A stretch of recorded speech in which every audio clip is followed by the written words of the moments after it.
thank you to our 3 sponsors for supporting our podcast. Johnny Russell's Art Caterers and Milltown Pies, who offer fantastic catering services, Alexander Grace Law, who provide modern and client-led legal services, and SBE Furnishings, who offer high-quality furnishings and electrical items at fantastic prices. Dooch, anything from your side around his career? I've got his bowling numbers really startled me today when I was looking at him. Would you believe, post-war, he's the 8th leading wicket taker already? Really? It's unbelievable. So, can you name a few of the 7 that are above him? I'll give you a clue. One of them's hosting this podcast. You get a lot of wickets, sure. So there'll be Jez. There's only 2 that you shouldn't get. The other 5 you should get. So yeah, Alan Jez Alden. is number 1. He's number 2. Finch. Number 3. Matt Orb. Yeah. Number 4. Yeah. So you've got the top 4 amateur. Roger Bromley. Roger Brom is number 7. So 5 and 6, I've not heard of the. Well, I've heard of them, but obviously they were a long time ago. Jack Stott and Ernie Smith. I don't know Right. now. And Paddy's 8th, is he? So they're the 7, and then. Say again. Who's Paddy's 8, 9th, yeah. Duke? I don't know. I didn't write it down. Sorry. Oh, it's Francois. Is it? By 5. No, but most of his wickets will be professional wickets. I think it's Joe Hawke, actually. Yeah, he's got over 200. Yeah. But Francois' career wickets for Lowerhouse are 5 behind me. So all right, okay. Just Well, he'll never count because his amateur wickets are comparable to yours because pros get more LBWs, they get more wickets because batters are shit scared of them and stuff like that. So there's no comparison. But the other thing I wanted to say was 277 league wickets at 17.6. On these days of, batter-friendly covered wickets, that's actually the best average in the list. So, like these silly old duffers who go on about how difficult it was to bat on uncovered wickets, and Stan always goes on about how his runs are worth twice as much. Well, that surely would indicate that you should have a much higher average.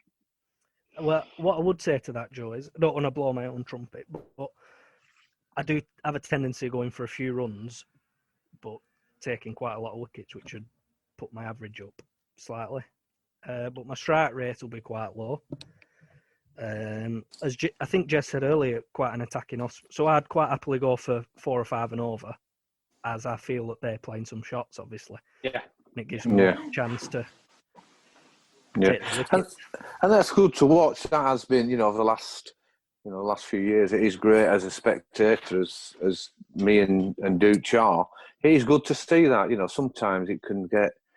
Certainly, if it's cold and windy and wet, and you're watching paint dry, it's not that entertaining, to be fair. But Paddy, you've always, when you're out there bowling, it's I know you're always trying to be positive, and the skippers help you out. So if we move on from your performances and what you've done, I've just a few queries that I want to just put to you and just ask you about your thoughts and what really went on and what was in your mind. We listen to your chat now, and whether it's down at the club or wherever we meet up, you're the loveliest man in the world. You get on with everyone. You're so friendly. Joe, your brother, takes the mickey out of you for being, angry and upset at yourself for your batting, etc. But you have been banned a few times. Just tell us what's happened there. What's gone on? I've been banned twice, Jed. It's not that I'd say that's less than a few. How many times have you been banned, Dooch? I've never been banned. Joe Martin? Jez, how many times have you been banned, Jez? No, I've never been banned either. No. I've never been banned, Jez. I'm known as an umpire's friend. Yeah, so go on, Paddy. What's gone on there? I don't really need to discuss the second one. You do. That's you need to discuss them both. Discuss them both. So start with the first one at Todmorden. The first one at Todmorden. Give us the context of what the league game winning was. Game. We had to win, so it's a massive game, Jez. All right. Thousands of folk at Todmorden watching. Yeah. Sky TV's there. We bowled first, didn't we? Yeah. And then we're obviously chasing. Yeah. So I'm into bat. They're pro, sub pro, I think the day Kelly Smots. Mm-hmm. I get forward, defend one back to the bowler, get back to my mark, turn around, umpire's giving me out. Still no idea how. It genuinely didn't hit my pad, Jez. Right. And what's happened with it? Where's the ball gone? It's gone into straight back to the bowler. Hang on. So you've hit I was giving out LBW straight off the bat. Right. The umpire who just gives it up, swaggers off to the right. Massive game, ruined my week. You spend all week getting ready for that game, ruined. And then as I turned round, I accidentally knocked the stumps over. Right. So I just picked the bail back up that I knocked off and walked off. Can we put some factual information in there, Jez? Yeah, because it doesn't sound very truthful. That it's really not. It's absolutely not true. I'm not sure whether no one knows whether it's his bat because Paddy's never out LBW. The second thing is he didn't tap his stumps. He absolutely demolished his stumps that went, I would say, I don't know, 10 metres. 10 metres. And he had 3 stump marks in his bat. Yeah, to buy. And then when he went into the dressing room, he threatened to kill me because I called him irrational. So hang on. So Paddy, you've obviously seen red. You've got angry. You've whacked him out. You obviously. I think they describe it as losing your head. Yeah, exactly. Red mist. Yeah. Yeah. All those things. So you possibly need some therapy for it. Because you just never know, do you, really, when that's going to happen again. What was even better, Jez? Now, my dad's fantastic, but there's been 2 occasions where he's just dumbfounded me. One was then, the other one was, I might discuss it after, but that one he said, "Did you think you hit that?" After the game, I very nearly hit him with a bat. So you've got in dressing rooms. Obviously, dressing rooms don't change in this regard. They will all be the same. People will be watching it. Some players won't be watching. Some will be, messing about on the phones or whatever else. But players will have seen it. And then they'll have got together giggling and thinking, "Oh, God almighty, that is so funny." Just because that's what happens. And I would imagine that people have either come into the mischievous ones have come into the dressing room to see what you're going to do, and the ones who are a little bit wary might have gone out the dressing room just to give you some space. So just let us know what happened as you walk towards the dressing room. To be honest, I would still describe it as out of character. Okay. And I think go on. What happened? I think people realise that, and very few people came near me. Right. So you've walked into the dressing room. Yeah, Charlie's on my right. Yeah. I can see him bordering on a snigger, but Right. Honestly, Jez, I don't remember much of it. Right. So who else was in the dressing room? I think it was Joe Hawk. And then Right. that crank next to you on the screen. Right. So what did he say? Well, that was irrational, wasn't it? That's quite a good impression. And what did you say? I threatened to kill him, Jez. You did. And then I take it you just went and sat down and sulked and... Yeah, and then we won luckily, so all's forgotten. Yeah. The only problem, Paul Stanley, one of my heroes, said to me after, "I know you were mad, but don't do that again. It were a lot of paperwork." The only What did you get? What did you get ban wise and from who? 4 games, 2 suspended, Joe. From the club or the league? I think it was from the club. Right, just because that's what normally happens. For those who don't know, Yeah. the club normally proactively ban the player. Can confirm it's that. The only plus point was I got to go on the booze bus with Frank Enty to Ramy for the last game. Oh, that was good. Yeah, on the train. Yeah. Yeah. Yeah, I bet that was good fun for you. So you picked Frank, did you, to go with? No, he stood next to me.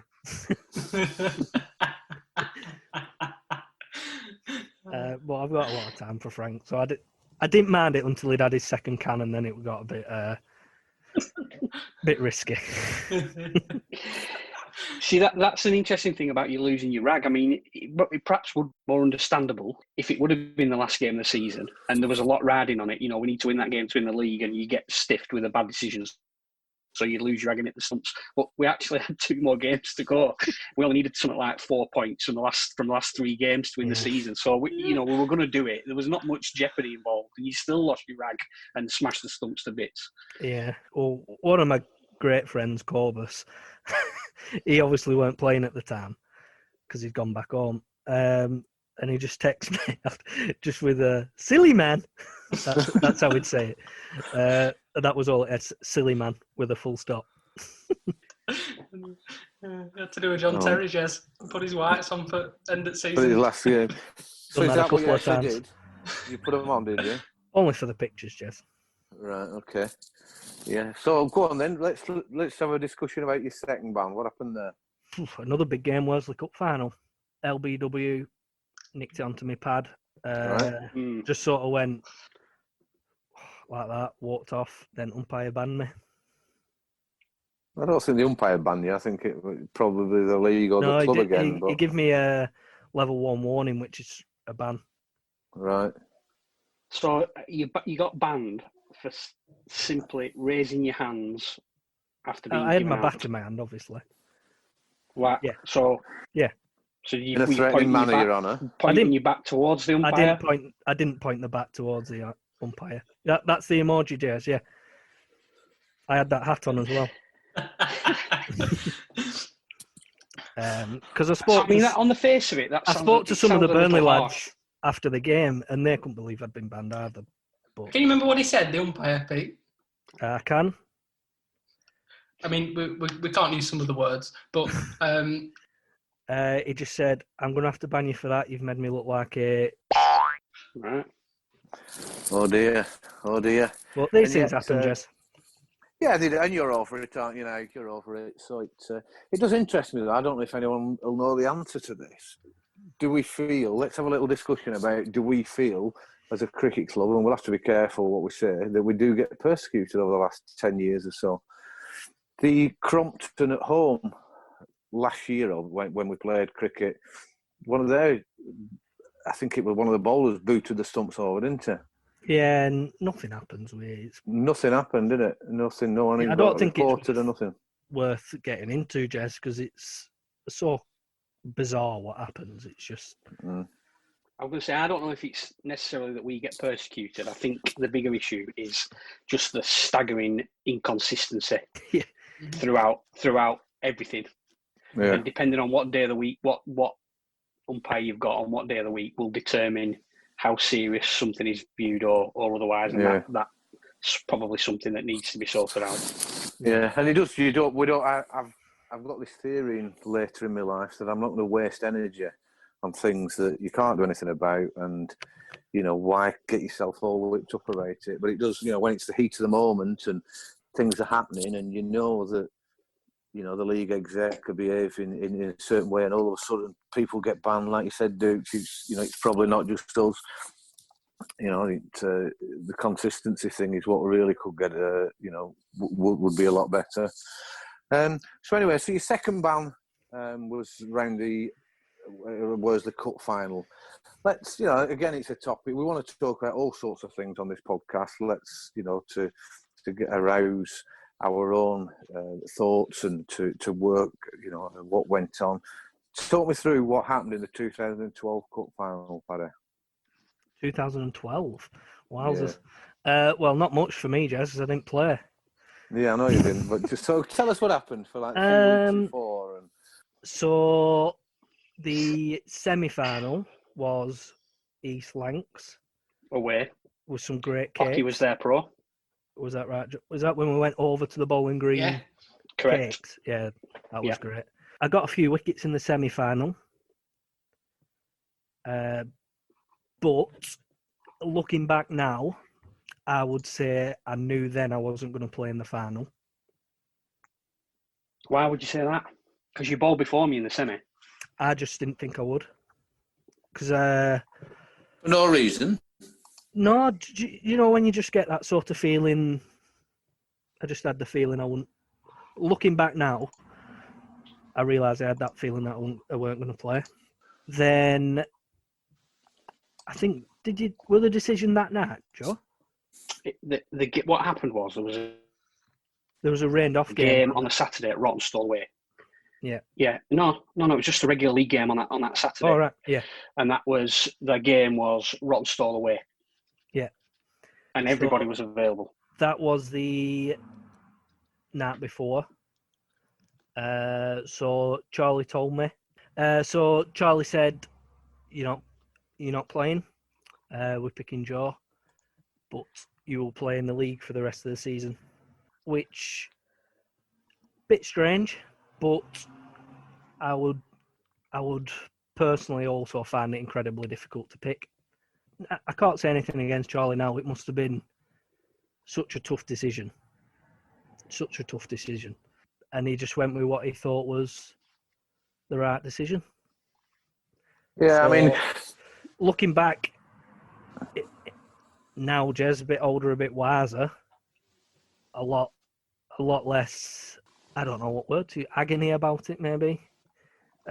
Obviously, at the time, bitterly upset. Yeah.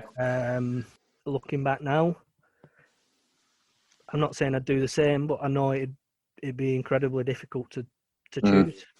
Do you think it a got out to do with that Joe and Charlie were best mates?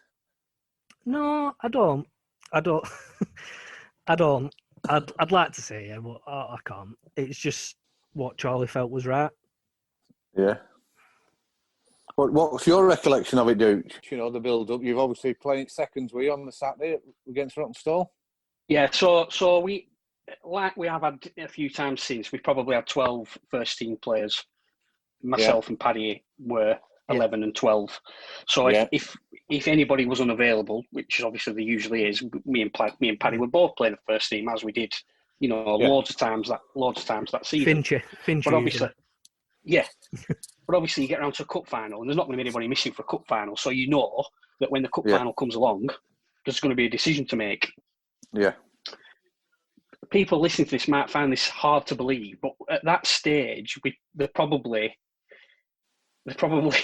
in our impact on the team, there probably wasn't that much in it, which again sounds ridiculous now when you look at the trajectories that our bowling careers went. But at the time, we were probably doing a very similar job.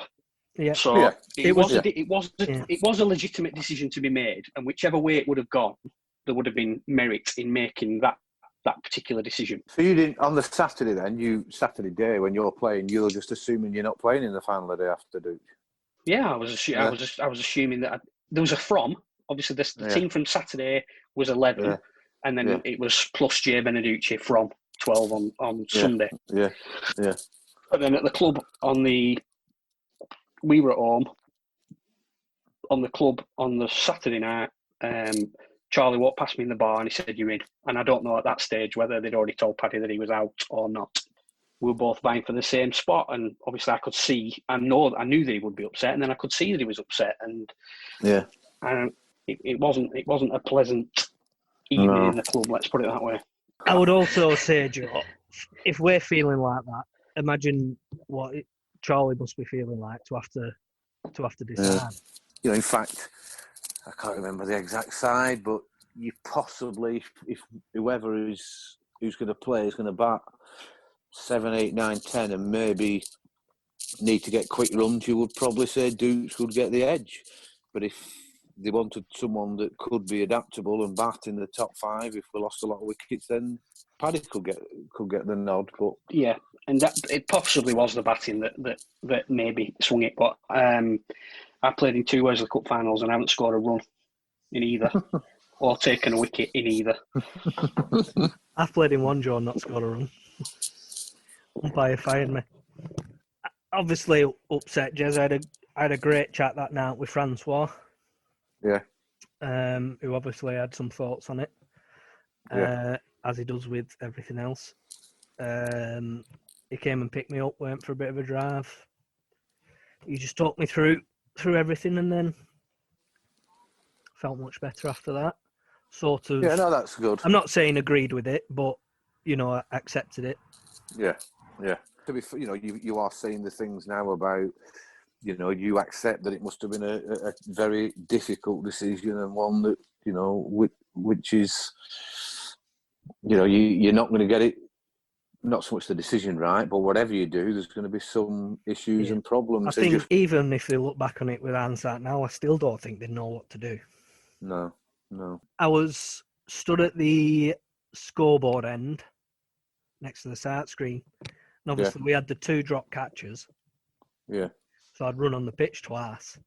You remember who dropped those 2 catches, Pat? Charlie and Blaise, yeah. 2 of the safest pair of hands you could possibly get. Yeah. But I can vividly remember winning, sprinting on. First person I saw was Dooch, I think. Yeah. Yeah. Which were quite a nice moment, really. So you wanted it back to hit him with like them wickets.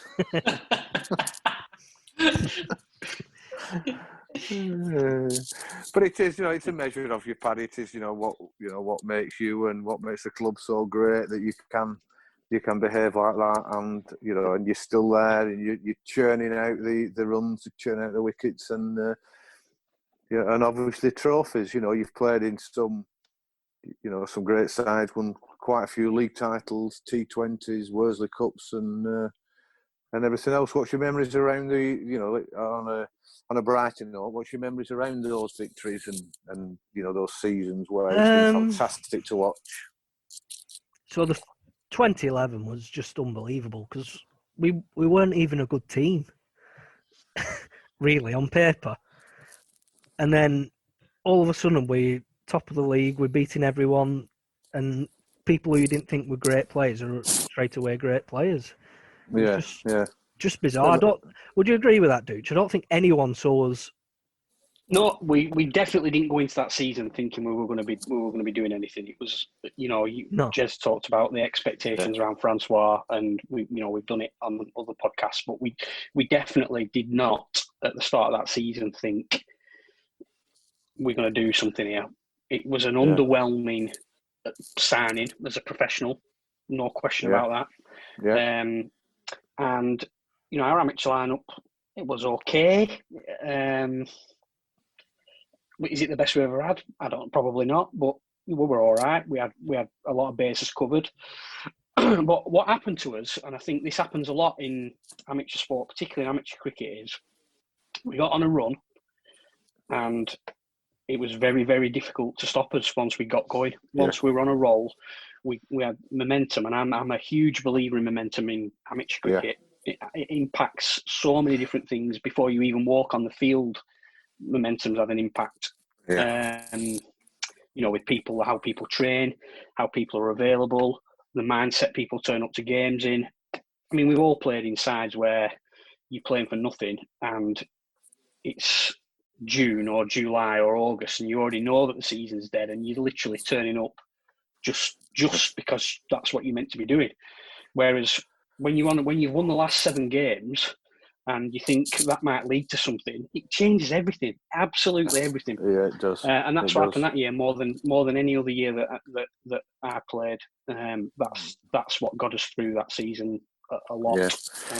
We were just. It is, Duke. Yeah, I'm just thinking now. I'm honestly thinking out loud. It's maybe, and I'm sure Ben does listen to these podcasts. But when we've had people on, when we do try and talk a little bit of sense.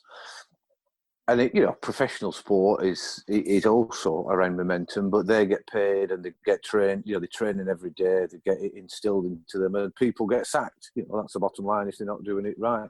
Whereas in amateur sport, it is that momentum. And I think it was Blaise that mentioned about, quite selfishly but correctly, about his batting and how once you start and you start well, then it builds up your momentum, and then you get. You feel like you can't get out, and then when you do have a couple of low scores, it doesn't matter because you've had, you've made up for your scores early on in the season. So is it not something that, and I don't know if other clubs would listen to this podcast, is it something that we as a club should look at, in end of March and in early April, that this is what's got to be instilled into the players, the attitude of, got to win, we've got to get off to a good start, because if you don't, once it gets to the second week in May, which can only be the 5th game sometimes, the season's gone. Yeah. Is it something we should look at? And I'm sure that... I think we are a lot better at that. And, obviously I've talked to Ben a lot, and Paddy and Joe will be in the environment, so they'll know. But my understanding of it is they start every season now with the view that we're already in a title race. Yeah. Because we're a good side, and that's expected of us. But the point about 2011 was that wasn't there at the beginning of the season, because we weren't really giving ourselves that chance until we got through, 8 games, and we're thinking, hang on a minute, we actually might be onto something here. Yeah, and that's what makes it even more phenomenal, isn't it? That, you didn't have all those top players. And what did you think of that year, little Joe Martin? I think one of the things that we did exceptionally well was, as Duke said, was having momentum through. But when we did lose a game or we did have a setback, we always rebounded after a loss, or after we tied a game. We always came back and won the next game. There was a period of games where we lost. We lost on the Friday night in the 2020. We got beat by Nelson in the Cup, and then we lost on the Sunday. And prior to that, we were, second or third, and people thought, well, the wheels have come off now. But we just carried on winning. And as Duke said, we had bases covered, but we were an extremely inexperienced team. Except for Dooch, Blaise, Charlie, Finch, and Hassan coming in as well. We were even Ben probably hadn't played that many first team games at that stage. And then you had me, Paddy, Johnny, Matt Walker. So that was only my second year in first team cricket. Johnny's, probably his first year, I'd say. And Matt was probably similar to Paddy. But the environment that Francois and Charlie created was incredible. And it's actually, this will sound really weird, but I'm sure you're used to it now when I speak. But I don't have a lot of hobbies, but I can't tell you how much I enjoy chasing a league title. I think we've won 3, or I've won 3, and they are genuinely some of my most enjoyable days on cricket. And in general, it's absolutely thrilling, to say the least. Chasing leagues, it's brilliant. I can't describe the feeling any greater than that. Yeah, no, it must be, and good to watch, and it's a great achievement when you think of the standard and and what is required to actually do that. And also, I don't know Francois' first year, like you said, Dooch, we certainly didn't expect a great deal. Which probably makes it all the more, of a fantastic achievement. But we didn't just win the league that year either. We coasted it. There were no nerve-wracking finale that year. We'd absolutely, we were in miles clear. It wasn't like 2012, for example. We'd won the Worsley Cup, and I think we won the first 11 league games or something like that. But the league went down to. But Francois had a few injuries, and we lost a couple of games, and it ended up going to the last game of the season. And as Duke said, that 2011 game, we coasted it. We really did.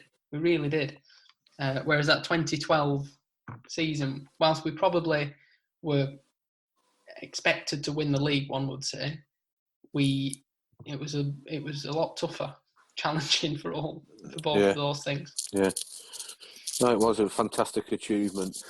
I've not a great deal else to go through here, Paddy. Is there anything you want to talk about and you want to for us to discuss around your career?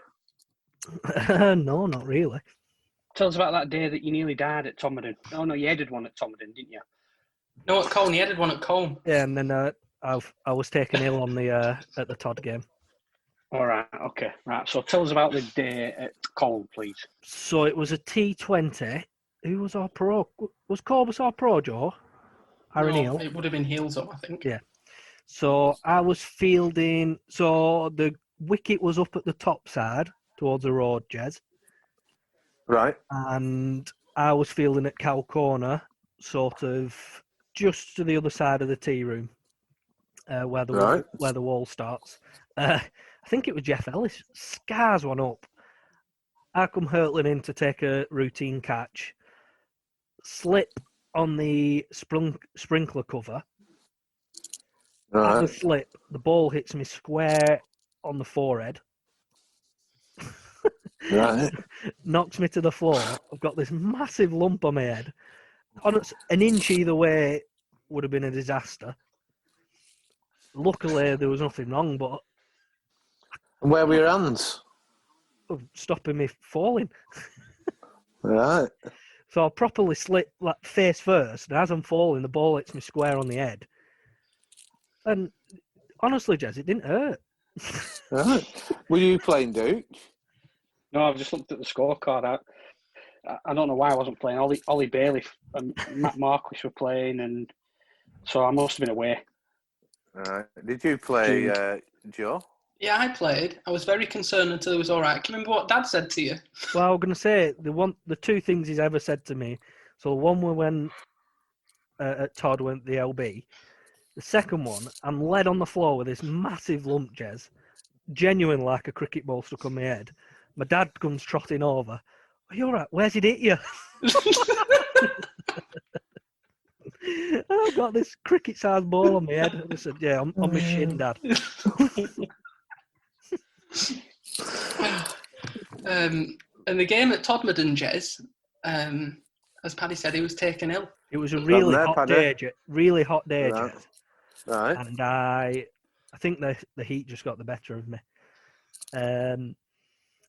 Anyway, I started to perk up a little bit, so I got all my pads on, helmet ready to go. Hang on. Tell us about your how you what built up to Have we fielded first?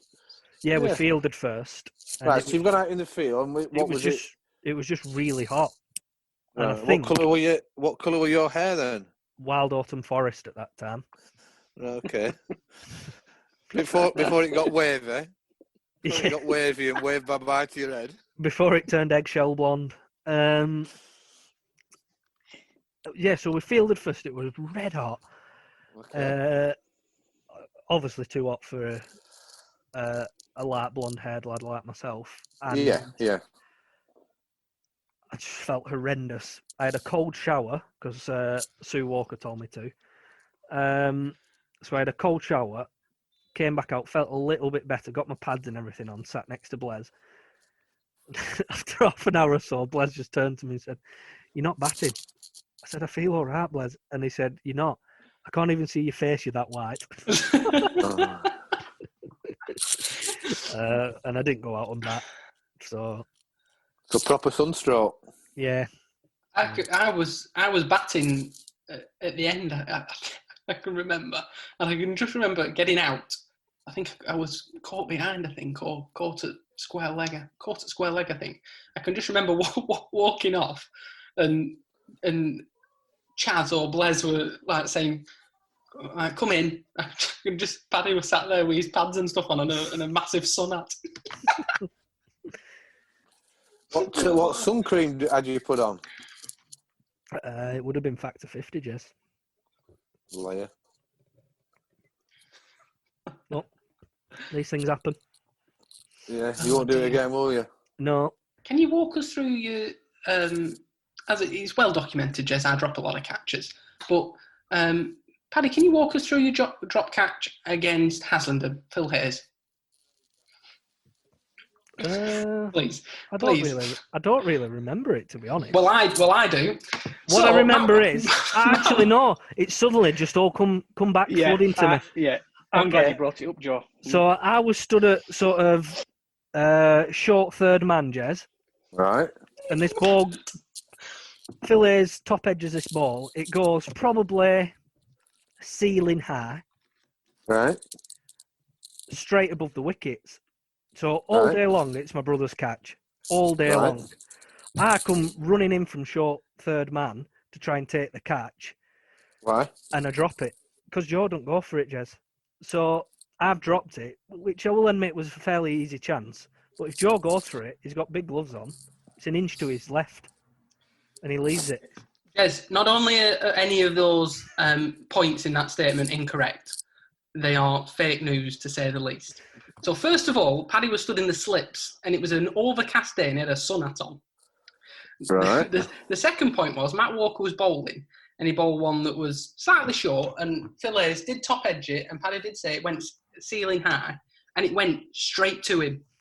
Went straight to him at maybe second slip. Dropped it. Matt Walker was sort of...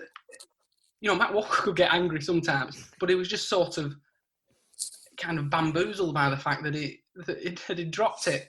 And after he dropped it, thrown it back, and he turned to me and went, "That were yours." So, and then told everybody else that it were my catch. So Bless asked me why I didn't go for it. And it went straight to him. It went straight to him, and he wouldn't. It still doesn't accept it to this day that it was catch. He didn't field in the slips ever again. Were pro as well that year, weren't they? Yeah, so drop pro as well. Yeah. Do you think that one was easier than the one that landed on your just over your back when you were at short mid wicket or not? Who are you talking to? Not me. You, yeah. Can you not remember that? Of course, I can remember it. I don't know if it's been discussed before, so I don't. No, it hasn't. No, it's fine. So you're on about the one against Accrington, when Francois bowled? Yeah, when you were at short mid wicket and he went to pull one and you ducked and it landed on your back. It's not quite true, but what did happen? I was fielding it short. What's that position called? Mid wicket. Silly leg. Short mid wicket. Yeah. And the Francois banged another half tracker in, and the batsman's got his bat up ready to pull it. So obviously, natural reaction, I cowered out at way of it, and unfortunately for me, he mistimed it horribly, and it just gently looped over my head. But I was obviously cowering, thinking I was going to get the ball pasted at me. Dukes were in the brace position. Francois shouted at me. We've all dropped them like that. Yeah, well, yeah, I've dropped quite a few easy. It was one of the years we won the league. I dropped one against Nelson to get bonus points, Jez. Yeah, Elliot Bradley, yeah. It were hit back to me, and honestly, it was underarm to me, and I dropped it. Dear. You dropped one off me at Riston as well, and that were about the time when we were both bowling at the same time, competing for overs. I did that one on purpose, Joe. I might have suggested that you did it on purpose. In jest, of course. I don't think so, Paddy. I don't think No, so. I wouldn't have done that on purpose, Jez. No. So, is there anything else that we need to go through? Have you got anything, Joe? No, I don't think so. Oh, I want to just ask him. He's vice captain now, so I wanted to ask how you find that, first of all, vice captaincy, and is it captaincy something that you've always wanted to do, seen yourself doing, and do you think at some stage you will take over? I enjoy the vice captaincy. I wouldn't say I do an awful lot other than just be there for Ben to talk to if he needs to, talk anything through, any suggestions, anything like that. He's quite strong-minded, I think you could describe Ben as. So if he's got an idea, he tends to stick to that. But if he does want any advice or anything like that, or suggestions, you can put it forward and he just take them on board. And I think Joe might disagree with me. It's probably calmed me down slightly, so I don't quite feel as susceptible to a ban, Jez. Well, that's good. I'm just through, I think, a bit more responsibility, really. You get to fill out the team card. Yep, get to put my handwriting to good practice. Captaincy-wise, I don't know, really. I've not really thought. I still think of myself as being 16 and playing. It's bizarre, and it's not really occurred to me that it might happen. So if Ben got hit by a bus tomorrow, yeah, I'd ring him to see if he were all right. Are we in safe hands or not? Yeah, I'd like to think so. I mean, Joe's probably the better option to ask than me, but I wouldn't say no. Yeah, we would be in safe hands because Charlie would do it.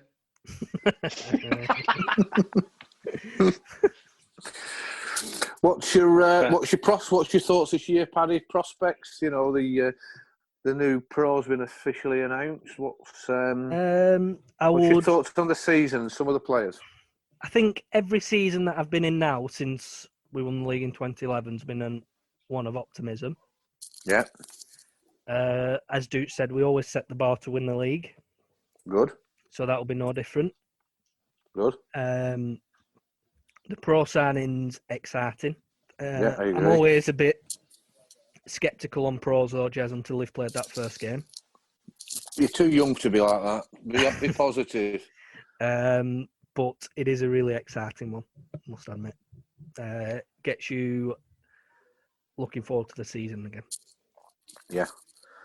Yeah, just think of positive thoughts, Paddy. Just, you're at that age now where, you contribute, you've got to contribute a lot. You've got to be there for people. And I think, the whole team need that. You've got some great players in the ones who are maybe a year or two above you, but positivity all the way through it. Positivity, get wickets, win games. Joe, what's your thoughts of this year? Do you know, I've been listening to next season. Iggy's podcasts, which have been great, I think. They've been really, really fun.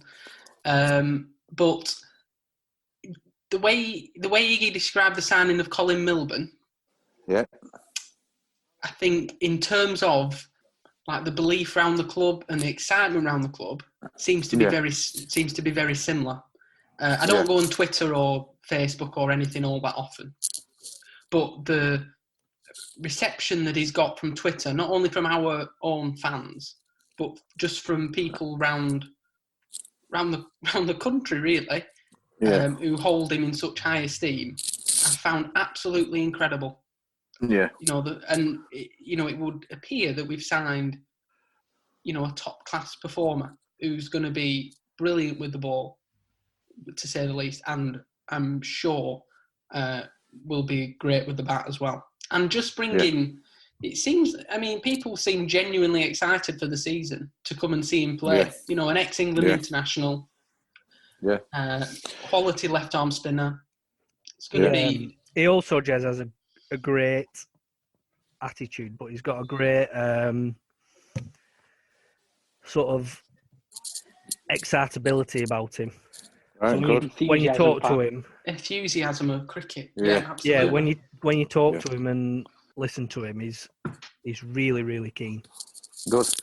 So he obviously is a fantastic one-day bowler, 2020s or the one-day internationals or one-day counties, and so he will do a lot with it, won't he? Paddy. You bowl your off spin. I know you've got that arm ball there and one that just drifts away. I'm sure he'll have various different balls that he's going to bowl. Are you thinking of standing up to him, Joe? Well, I was going to put in when he sent a message to us all saying thanks for the welcome and stuff like that, and I was going to say it's really good to have you on board. However, you're going to have to get used to cricket balls hitting me in my chest. I was going to ask him if he knew a keeper to bring. Hey, Iggy's still voting for me. It's all right. Yeah, no, I am as well, Joe. You're a good one. Thanks, Jez. No, looking forward to it. It's real good prospects. And Dooch, I guess that you're in regular contact with Ben and the other players, and they'll be excited about it. I guess certainly, get this next lockdown out the way. Let's get through to February, and hopefully the vaccines are starting to kick in, and then before you know where you are, clocks are moving and it's getting lighter. The players up for it that you know of, Dooch? I spoke to Ben specifically about cricket. I spoke to obviously a few older lads, but not really specifically about cricket. But Ben's, as you would expect, his old systems go already. Really, he's formulating plans, looking at potential batting orders and things like that. he really is well prepared and stuff. So yeah, good. he's mad keen and raring to go. Brilliant. Yeah, just like we all are. Let's just hibernate for 3 months and then let all come out and wait for the spring to start. Paddy, fantastic having you on. Really interesting. You know, like I said at the start, you are one of many, as it turns out. But you know, played at the Lowerhouse and nowhere else. You've come through the junior ranks. You've played, and you've got a fantastic career ahead of you, as we just described, as Dooch has just mentioned. You're thereabouts already. You know, you're in the top 10 bowlers, and I'm sure that you will continue to get lots and lots of wickets. So thanks very much for your time and coming on. Is there anything you want to add before I just go around the other two lads and say good night, Paddy? Just thanks for having me, firstly, and I'll look forward to a lot more games for Lowerhouse. Love playing there, love the club, love everybody at the club. Good.